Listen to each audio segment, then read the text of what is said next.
ఏపీలో ఎన్నికల వేళ రాజకీయ పరిణామాలు శరవేగంగా మారిపోతున్నాయి. పార్టీ అధినేతలు అధికారమే లక్ష్యంగా వ్యూహాలు రచిస్తున్నారు. ఈ మేరకు తమ నేతల పట్ల ఉన్న వ్యతిరేకతను బేరీజు వేసుకుంటూ గోరులో కరివేపాకులా పక్కన పెట్టేస్తున్నారు. ఈ నేపథ్యంలోనే టీడీపీ అధినేత చంద్రబాబు విజయవాడ ఎంపీ కేశినేని నానిని పార్లమెంటు ఎన్నికల బరి నుంచి తప్పించారు. దీంతో నాని నెక్స్ట్ స్టెప్ ఏంటి, భవిష్యత్ కార్యాచరణ ఎలా ఉండనున్నదన్నది ఏపీ రాజకీయాల్లో ఉత్కంఠగా మారింది.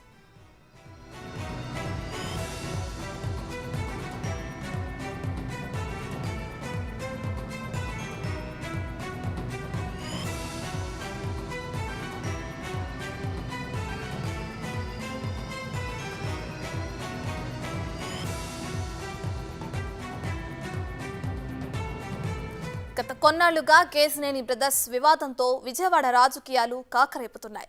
ఇటీవలే తిరువూరులో ఇరువురి వర్గాల దాడులతో పార్టీ కార్యాలయం రణరంగంగా మారింది. ఈ తరుణంలోనే చంద్రబాబు తమ్ముడు చిన్నీని ఎంకరేజ్ చేస్తూ అన్న నానికి షాక్ ఇచ్చారు.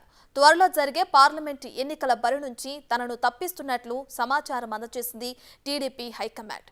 ఈ విషయంపై స్పందించిన నాని అధినేత చంద్రబాబు నిర్ణయాన్ని శిరసావహిస్తానని తెలిపారు. అయితే ఇప్పటికీ నాని మౌనంగా ఉన్నా తర్వాత ఎలాంటి నిర్ణయం తీసుకోనున్నారన్నది ఉత్కంఠ రేపుతోంది. 2 సార్లు ఎంపీగా చేసిన అతడిని పార్టీ ఎందుకు పక్కన పెట్టిందన్న చర్చ జోరుగా సాగుతుంది. ఎంపీ సీటు రాదని ఖాయమైపోయింది కాబట్టి పార్టీ మారే యోచనలో ఉన్నారా అన్న అనుమానం కూడా కలుగుతోంది.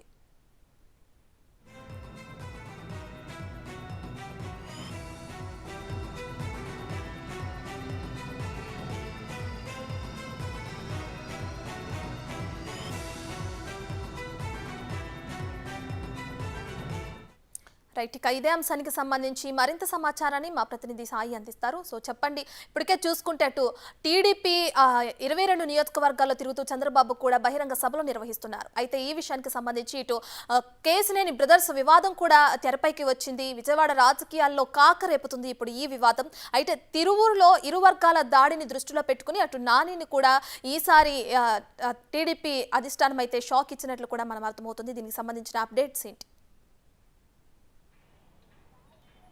యాక్చువల్గా ఎన్నికల సమయం దగ్గర పడుతోంది. అభ్యర్థులు ప్రకటించాల్సిన సమయంలో పార్టీలో గొడవలు అనేది కరెక్ట్ కాదు అనేది టీడీపీ అధిష్టానం ఒక కీలక నిర్ణయానికి వచ్చినట్టు తెలుస్తోంది. ఎందుకంటే గొడవలు పెరుగుతున్న కొద్దీ అభ్యర్థుల్లో కానీ ఆశావాహుల్లో కానీ కన్ఫ్యూజన్ ఏర్పడుతుంది. ఎవరు విజయవాడ పార్లమెంట్కి పోటీ చేస్తున్నారో కన్ఫ్యూజన్ ఏర్పడుతున్న నేపథ్యంలో ఎల్లుండి చంద్రబాబు నాయుడు తిరువూరులో సభని ఏర్పాటు చేశారు. ఆ సభకి ఖచ్చితంగా టీడీపీ శ్రేణులు భారీగా హాజరవుతాయని భావిస్తున్న నేపథ్యంలో ఒక క్లారిటీ రావాలని 2 రోజులుగా టీడీపీ శ్రేణులంతా కూడా చంద్రబాబును కోరుతూ ఉన్నారు, లోకేష్ని కోరుతూ ఉన్నారు.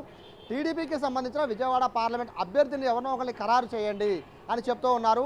ఈ నేపథ్యంలో నిన్న రేపు జరగబోతున్న సమావేశానికి సభకు సంబంధించి ఆ సభలో చంద్రబాబు ఏ నిర్ణయం తీసుకుంటారో పక్కన పెడితే సభని ఎవరు మెయింటైన్ చేయాలి, సభకి ఎవరు హాజరు కావాలి, ఎంతమంది హాజరు కావాలి, ఎలా మొబలైజ్ చేయాలి, ఈ విషయాలన్నీ తెలియజేయడానికి ఒక సమన్వయకర్త కావాలి. కాబట్టి ఆ సమన్వయకర్తని ఏర్పాటు చేయమని చెప్పి ఇప్పటికే పార్టీ అధిష్టానాన్ని కోరుతున్న నేపథ్యంలో తిరువూరుకి ఎల్లుండి చంద్రబాబు హాజరయ్యే సభకైతే పూర్తిగా కేశినేని నానిని దూరంగా పెడుతున్నారు అనే వార్తని స్వయంగా ఏదైతే టీడీపీకి సంబంధించిన కీలక నాయకులు ఆలపాటి రాజా కానీ, నెట్టం రఘురామ్ కానీ, కొనకళ్ళ నారాయణ కానీ ముగ్గురు కలిసి కేశినేని నానితో చర్చించి ఎల్లుండి చంద్రబాబు హాజరయ్యే సభకి మిమ్మల్ని దూరంగా ఉండమన్నారు అని చెప్పి చాలా స్పష్టంగా స్వయంగా కేశినేని నానితోనే చెప్పడంతో కేశినేని నాని అయితే ప్రస్తుతం ఎల్లుండి జరిగే సభకి దూరంగా ఉన్నారు. దాంతోపాటు టీడీపీకి సంబంధించిన పార్లమెంట్ ఇన్ఛార్జ్ మార్పుపై కూడా స్పష్టత వచ్చినట్టుగా కూడా స్వయంగా కేశినేని నానినే చెప్తున్నారు.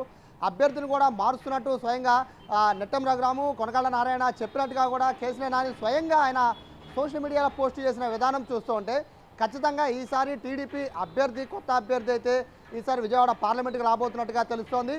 ఆ కొత్త అభ్యర్థి ఎవరు అనే విషయం పైన అయితే క్లారిటీ లేదు. కానీ కేశినేని నానినైతే 2 సార్లు టీడీపీ ఎంపీగా పనిచేసిన కేశినేని నానినైతే తప్పించినట్టు చాలా స్పష్టంగా స్వయంగా కేశినేని నానినే చెప్తున్న నేపథ్యంలో పార్టీ నుంచి అఫీషియల్గా ఎక్కడా కూడా ఈ విషయం బయటకు రాలేదు. కానీ నానినే స్వయంగా ముగ్గురు నాయకులు కూడా, ఎందుకంటే విజయవాడ పార్లమెంట్ సంబంధించి అలాగే ఎల్లుండి ప్రోగ్రాం సంబంధించి ముగ్గురు నాయకులు కూడా కీలకంగా వ్యవహరిస్తున్నారు. కాబట్టి ఆ ముగ్గురు నాయకులే స్వయంగా నిన్న కలిసి మరీ చెప్పారని చెప్పి కేశినేని నాని చెప్తున్న నేపథ్యంలో కొత్త అభ్యర్థి ఎవరు ఇన్ఛార్జిగా ఉండబోతున్నారనే విషయం పైన అయితే క్లారిటీ లేదు. బట్ కేశినేని నాని సోదరుడు కేశినేని చిన్ని మొదటి నుంచి కూడా పార్లమెంట్ టికెట్ ఆశిస్తున్నారు. కేశినేని నానికి వ్యతిరేకంగా పనిచేస్తున్న వర్గం కూడా కేసినేని చిన్నియే. కేసినేని నానికి వ్యతిరేకంగా పనిచేస్తున్న మాజీ ఎమ్మెల్యేలు కానీ అసెంబ్లీ సెగ్మెంట్లో ఉన్న ఇన్ఛార్జీలు కానీ డివిజన్ స్థాయిలో పనిచేస్తున్న నాయకులు కానీ అందరూ కూడా ఏకతాటిపైకి వచ్చి చిన్ని పేరునే ప్రపోజ్ చేశారు. కాబట్టి ఖచ్చితంగా ఎల్లుండి ఒక క్లారిటీ వచ్చే అవకాశం ఉంది. చంద్రబాబే విజయవాడ పార్లమెంట్కి సంబంధించిన ఒక పేరు, అది కూడా కేసినేని శివనాథ్ చిన్నినా లేదా నెట్టం రఘురామా లేదా బీజేపీతో కనుక టైఅప్ అయితే కనుక బీజేపీకి సంబంధించి సుజనా చౌదరి ఉన్న రంగంలో దిగుతారా. సో ఈ 3 పేర్లు అయితే తెరపైకి వస్తున్నాయి. ప్రస్తుతానికైతే కేసినేని నానిని అయితే పూర్తిగా పక్కకి పెట్టేసినట్టయితే క్లారిటీ వచ్చింది. కేసినేని నాని భవిష్యత్తు ఏంటి అనే విషయం పైన అయితే ఆసక్తి ఎదురు చూస్తున్నారు. కేసినేని నాని అయితే దీనిపైన మాట్లాడడానికి అయితే ఇష్టపడటం లేదు. బట్ ఇవాళ రేపు కేసినేని నాని దీనికి సంబంధించిన ఒక క్లారిటీ బయట పెట్టే అవకాశం ఉంది. ఎందుకంటే కేసినేని నాని ఏం చేసినా ఆయన హార్ష్గా మెసేజ్లు పెడతారు. బట్ ఇవాళ ఆయన పెట్టిన మెసేజ్ చాలా సాఫ్ట్గా పెట్టారు. సో ఆయన అడుగులు ఎటువైపు అనే దానిపైన ఆసక్తి ఎదురుచున్న నేపథ్యంలో ఏం జరుగుతుందో ఎదురు చూడాలి. Ratna. Right, thank you Sai.